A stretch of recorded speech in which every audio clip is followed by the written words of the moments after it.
All right, we're live on Trucker Talk, sponsored by Market Express. We're going to introduce you to somebody new with the team. He's the vice president of operations here at Market Express, and his name is Jesse Lancaster. Welcome to the show, Jesse. Thanks for having me, Roy. I was digging the intro music there. Like that. Glad to be here, though. Yeah. Well, we did the intro. It's funny, we have the little Market Express day cab on there. That was picking up the very first load over here. And so that was up there in Washington, picking up a load of paper rolls to go to California. You were in that? So that was me. That was the first one. Nice. There's a funny story. Well, it was funny. We went over and picked up the first week. We didn't have any trucks, so we went over to Tech and picked up the first truck, and I went to go hook up the first trailer. Backed underneath it, and it wouldn't hook up. Sat there for about 10 minutes. I was like, I know what I'm doing. I know something's not right here. Something's going on. So finally I called Nick, and I said, Nick, I don't know what the hell's going on, but I can't hook up the trailer. So him and Greg Galbraith and Joe Darby and I want to say his name was Brian, the first dispatcher here, they all came down there. Couldn't get it hooked up, so we went down to Tech. Come to find out it was a brand new truck, and the fifth wheel plate was broken. So we were all sitting on the back of Joe's pickup down there at Tech while they put a new fifth wheel plate on. And then finally Nick was like, hey, we got a day cab. Why don't we just take and go pick up that load while they're doing this with the day cab? So hopped in that day cab and hauled up to Vancouver there, or not Vancouver, Longview, and picked up that first load, and then came back and got my truck. It was quite an exciting day sitting around doing nothing. We were all excited for a whole lot of nothing. So that's how you knew it was meant to be. Oh, I don't know. That's how we do it. It was meant to be. It was a lot of stumbling blocks right off the bat, but we got it up and going, and everything seemed to work from there. So, Jesse, tell us a little bit about your background in the trucking industry and how you came to be at Market Express. Well, I started in this world as an account manager for another company. And got thrown right into the fire, which is kind of how the industry works, in the office anyways. I'm sure out driving as well. So started booking loads, making customer appointments. I think my first customer was Geldwin, and I got given a load that had 13 stops on it for 13 different Home Depot stores, Home Depot and Lowe's. So I worked my way through that, and of course the first driver on that, didn't work out. So we had to, right. I think he had a breakdown or something.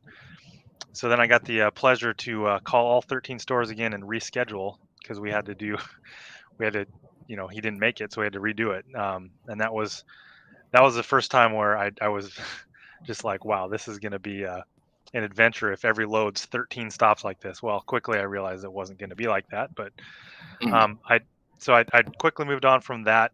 Started planning some markets there, then moved on to a operations manager role, where I got to be a lot more hands-on with the drivers, the fleet that we had over there, and went into safety role after that, and eventually the terminal manager. So I ran a terminal over here in Portland area for about 5 to 6 years, and then landed over here.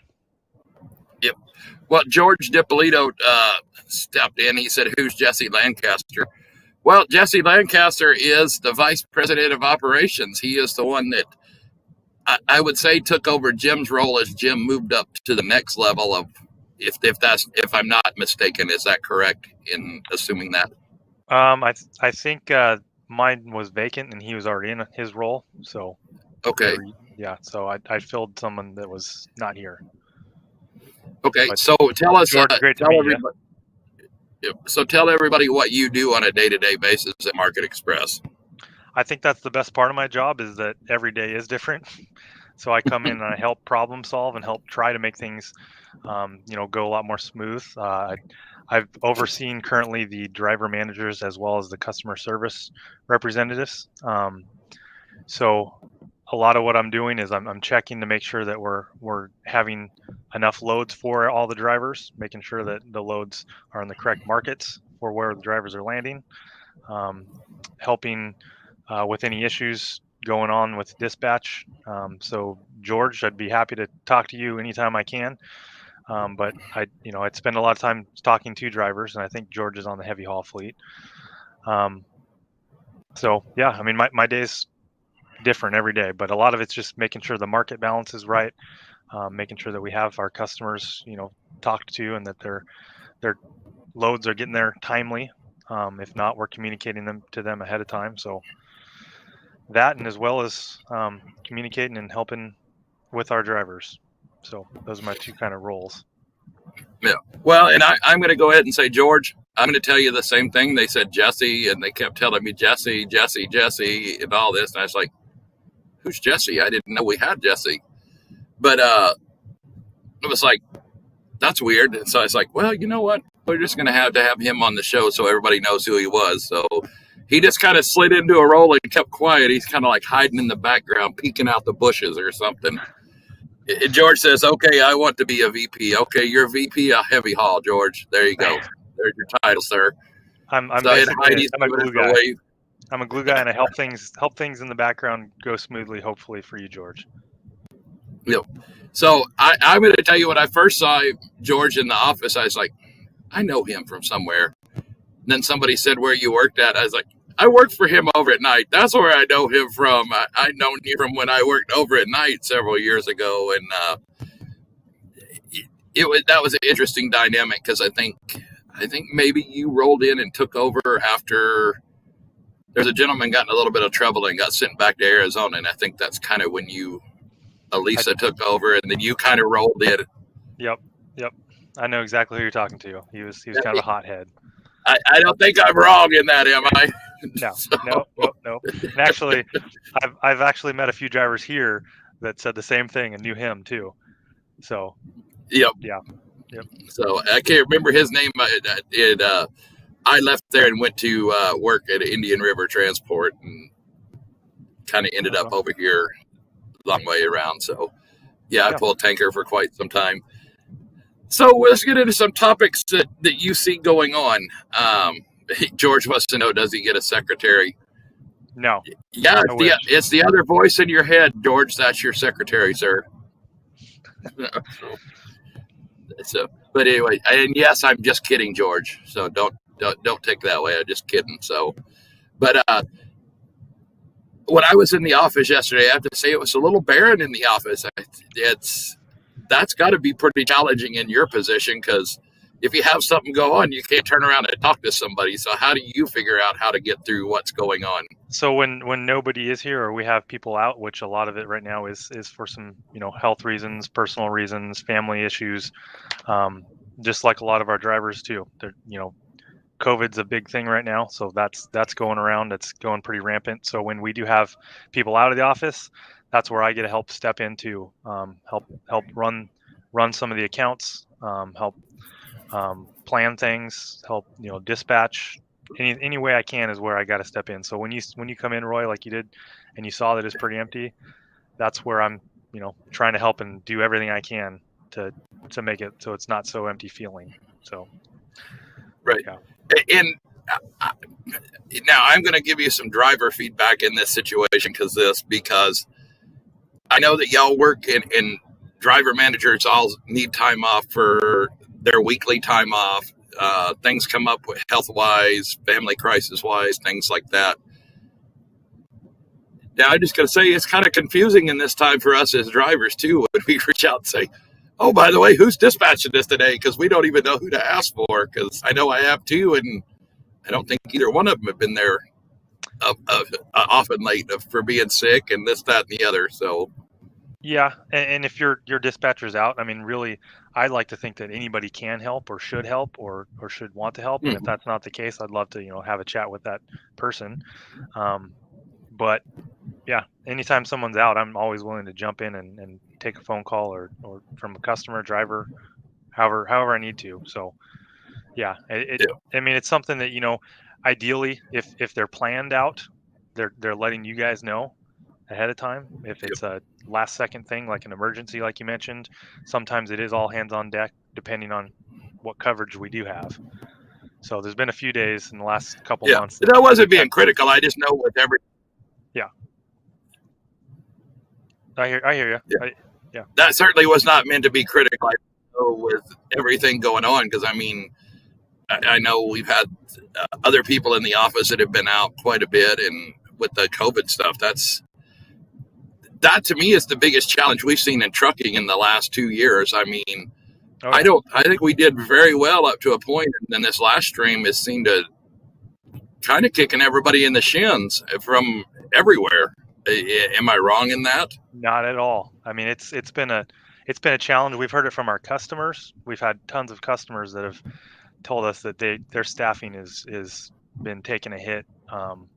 We have loaders that are out that push loads back because they don't have anybody to load the equipment. Mm-hmm. We have people in the office that we communicate with that then their backup gets involved, and kind of what you said, that maybe that person isn't normally doing that, so then it's a little bit more of a strain on us trying to figure out how to get loads, how to get load numbers to you guys when we're working with people that might not generally be doing that because that person's out with COVID. And yeah, it's been a challenge, but I think as a company here, we've been really navigating it well, even though we've been hit pretty good in terms of our drivers, our office staff.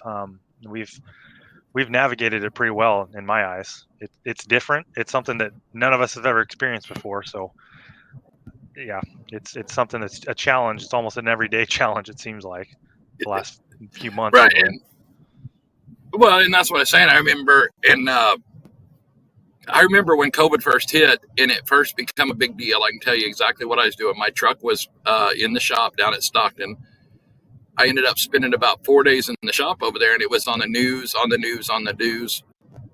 And then boom, all of a sudden, man, all the stores are out of toilet paper. All the stores are out of this. And it literally went from, okay, we're talking about to the next day. It was like, for the trucking community, I know with us, we implemented some, and I like what Market Express's standards were on the hours of service, where they said, hey, you can run these loads straight through, but when you get back to the yard for the next one, you have to take a mandatory 10-hour break. They were still being safety conscious about it, saying, okay, you can still go to work, you can still run over your hours, but don't be stupid about it, basically, is what they were saying. And I thought they handled that pretty well. And, we didn't see very many of our drivers with that and all that. And then it just seems like in the last 3 months, we just got hit with wave after wave of it all of a sudden. It has been a lot lately, but I think that it came up to me. The coolest thing I remember when that did happen was that the spotlight for drivers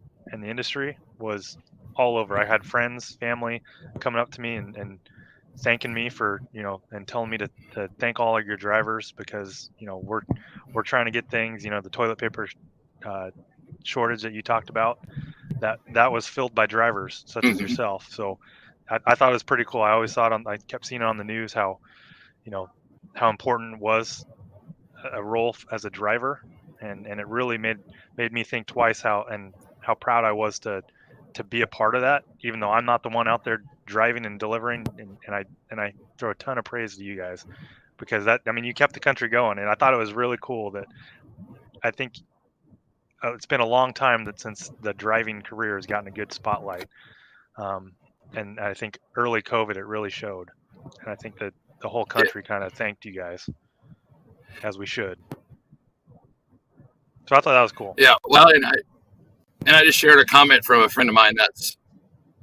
That's my buddy Rob Henry. There, he's in Georgia. Believe me, it looks like we lost my service. So hang on. Are you back? Yeah. Yeah. I got Hang you. on. Can you hear me there, Jesse? Yes. It looks like my service is dying here. I'm having Wi-Fi issues. Hang on. Are you there? Yep. All right. Let's see. My Wi-Fi is kind of cutting. Yeah. It looks like you lost there.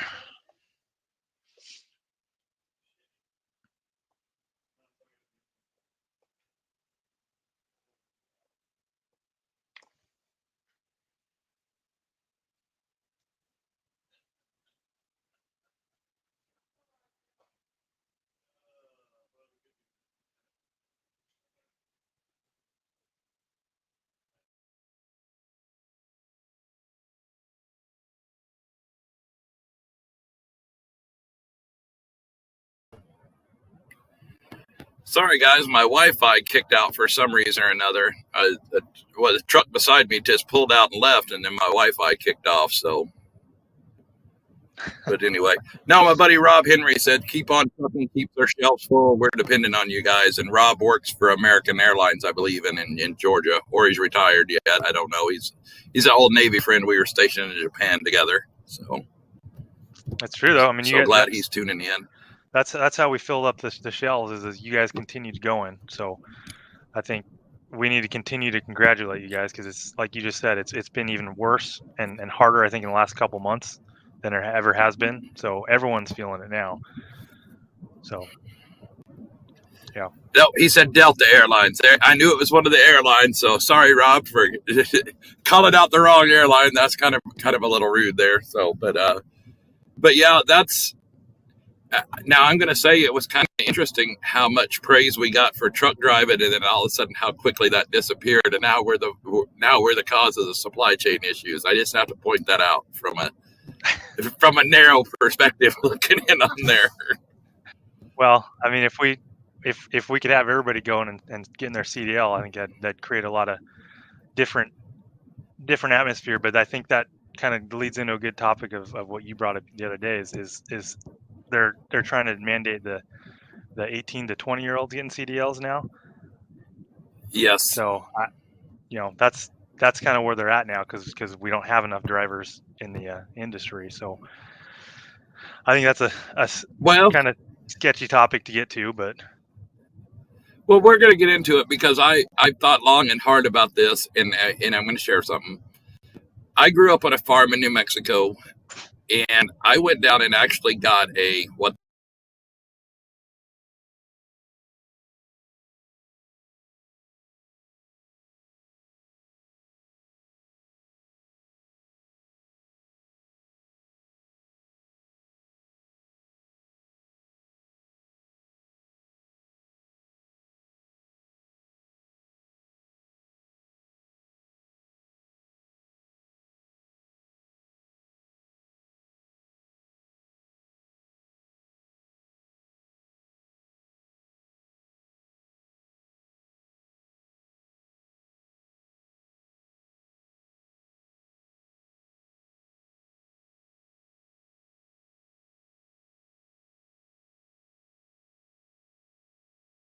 I don't think a person gets fully mature and understands things until they hit the 25, 26-year-old mark. I'm going to say that from personal experience. Yes, I'm a slow loaner, so maybe it's a little younger.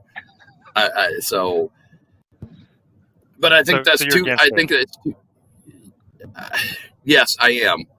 And I only say that because we had somebody that followed the current laws, got trained, got a CDL, and he was just in the news recently for creating a huge traffic incident on I-70 in Colorado. Okay. I think you're going to see a lot more of that if you bring the younger. I'm not bagging on younger people. I just think I don't think that it's a blanket thing that we should do. That's just my honest opinion. No, I can agree with you. I think it's going to cause a lot of safety issues. I think so. Inattentiveness, I could see the cell phone use coming into play. I do see a lot of younger people on cell phones when I'm out driving. So I'm sure that would translate over. And that's not a good thing. I'm not going to throw it. If you live in glass houses, don't throw stones. So I'm not touching that one. Well, we'll just say that. Yeah. So, I think that I could see a lot of safety issues coming from that. Now, I see why they're doing it. The truck driving industry, could use a shot in the arm, I think, with youth, but and they're trying to get it that way. I don't know if that's the right way though. So I guess. Well, you got a young lady that races Corvettes back in North Carolina watching Beth Conway. 18 to 20-year-olds, that's crazy. Then she says, I want my CDLs, call me crazy, but I like driving these big things. I ain't going to call you crazy. I'm out here doing it every day, so I kind of enjoy it myself, so I can't certainly criticize. So I like it because you kind of, when you wake up and start the day, it's your day. It's not somebody else's. You plan your day. You do your thing your way. And yes, we have extra stuff that we have to follow laws or, scale houses, things like that. But it's manageable. It's not anything that's super hard or difficult, in my opinion. Oh, got somebody in the background behind you. It's your dispatcher. Oh, hi, Heidi. Well, so, I mean, it's a lifestyle, right? Yeah. Over the road truck driving. So I mean, that's another thing that, especially if it's an over the road style, like is a 18 to 20-year-old. Is that something they're going to commit to? Is that something that they're going to want to get into? Who knows? So that's what I'm saying. I'm not going to criticize. I just don't think it's right.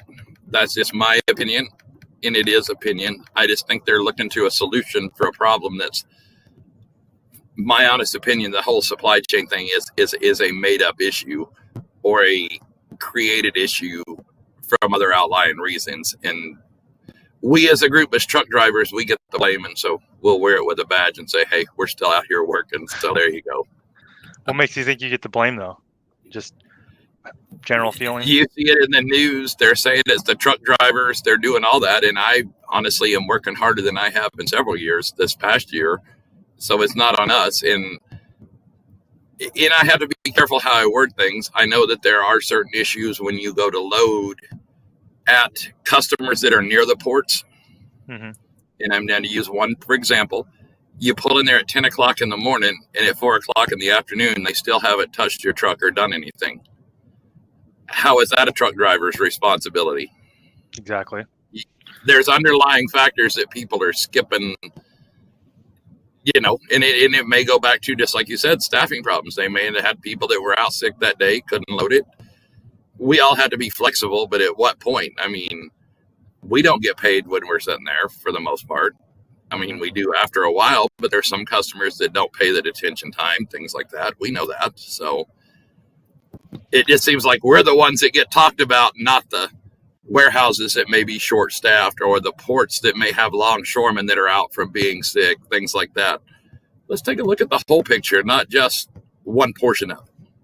So, well, that's how society works, right? They always pick on one thing, look at one thing. Yeah, you're right. I mean, it's hitting everybody. It's it's hitting McDonald's. It's hitting, every grocery store I go to. I went to go get some food on the way home last night, and 3 or 4 of the restaurants on a street I was going to were all closed.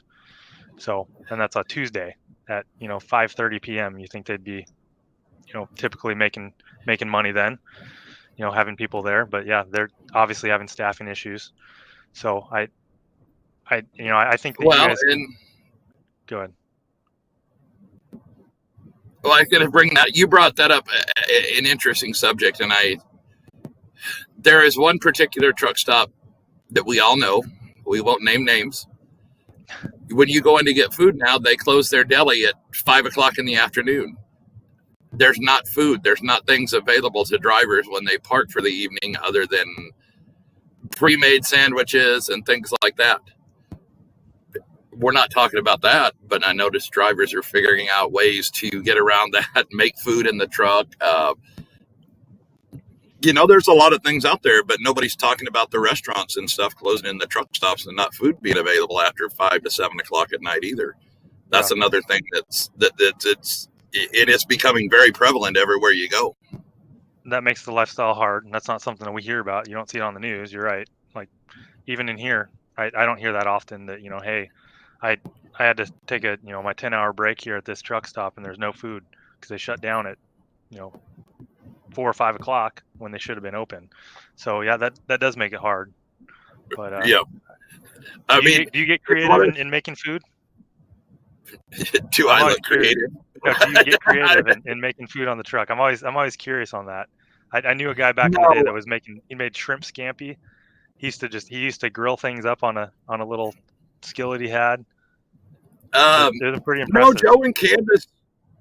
Joe and Candace do a lot of that, and they brought out a new deal, and I haven't got one of them yet. It's a microwave for your truck, but it's also an air fryer, and you can cook in it and do all of that stuff. And Joe and Candace Alvarez do that here. I bring stuff. I get a lot of like the Stouffer's frozen lasagnas. Mm-hmm. In the my grandma's favorite, by the way. Well, you see my fat gut. This ain't gonna make any sense, but I get like the little Weight Watchers meals and things like that, and I keep them in the freezer. If there's not food available, then I can do something up in the microwave real quick. Or if you're sitting at a truck stop, waiting to, or at a shipper or whatever, waiting, then I can just cook that stuff up here. I have a microwave in the truck. Now, I will tell you the one thing I have in here, and I wouldn't trade for nothing, is I have a coffee pot in here. Mr. Coffee makes a nice coffee pot, and it has a metal carafe. So it brews into it, and that seals up like a thermos. So it stays hot for several hours in there. It doesn't spill. That is the best investment I've ever made. $30 from Amazon. Oh my God, cannot go without coffee. So that's the most crucial piece inside your truck. Yes, I think so. That is absolutely it. That's, get it up in the morning having fresh coffee. There's nothing like it, because truck stop coffee. I'm going to start a fight, but truck stop coffee is the worst. I have Starbucks breakfast blend. That's what I keep in the truck. That's what I drink. Yes, make fun of me. I don't care. I don't care. Starbucks politics, nothing. They got great coffee. End of story. That's what I have in the truck. My wife hates Starbucks. Yes, she gets mad at me every time I do go to Starbucks. I'm fine with it. Everybody says Dutch Brothers. I like Dutch Brothers. I like their cold drinks better than I do their hot coffee. I'm not a fan of their hot coffee, but their cold drinks are very good. But Starbucks breakfast blend, I don't need anything else, just that. So Beth Conway, I totally agree, Roy. I sleep at the truck stops. They're safer to me. You know, you don't agree. I stay at a lot of rest areas because they're quiet and I don't get bothered. I'm pretty ugly, so I don't have people knocking on the door bothering me and all the other things. So I don't have those problems. So Jeff Orders, my wife loves Starbucks. I love Starbucks. I'm the first to tell everybody. I do. So I don't stop on the road and get Starbucks or anything like that, but I have coffee in the truck from Starbucks. So, but now I got to hit our sponsor here for the internet, and I know he's been with me since we started all these podcasts and stuff, and that's Rick Workman at Workman's Communications. Tired of calling multiple companies to complete your low voltage projects? Minimize the hassle by calling Workman Communications, your locally owned one-stop shop for all low voltage needs. We tackle everything from commercial and residential data, telephone cabling to access control installation, CCTV, alarms, and audio-video solutions. With no job too big or too small, we'll ensure your project will be completed to your standards with precision quality results. Let's start a new project together.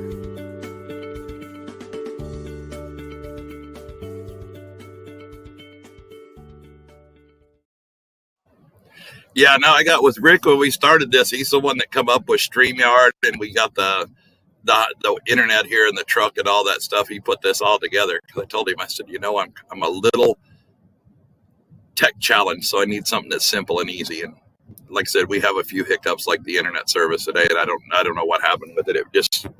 It does weird things, but for the most part, it's pretty flawless. So thank you, Rick.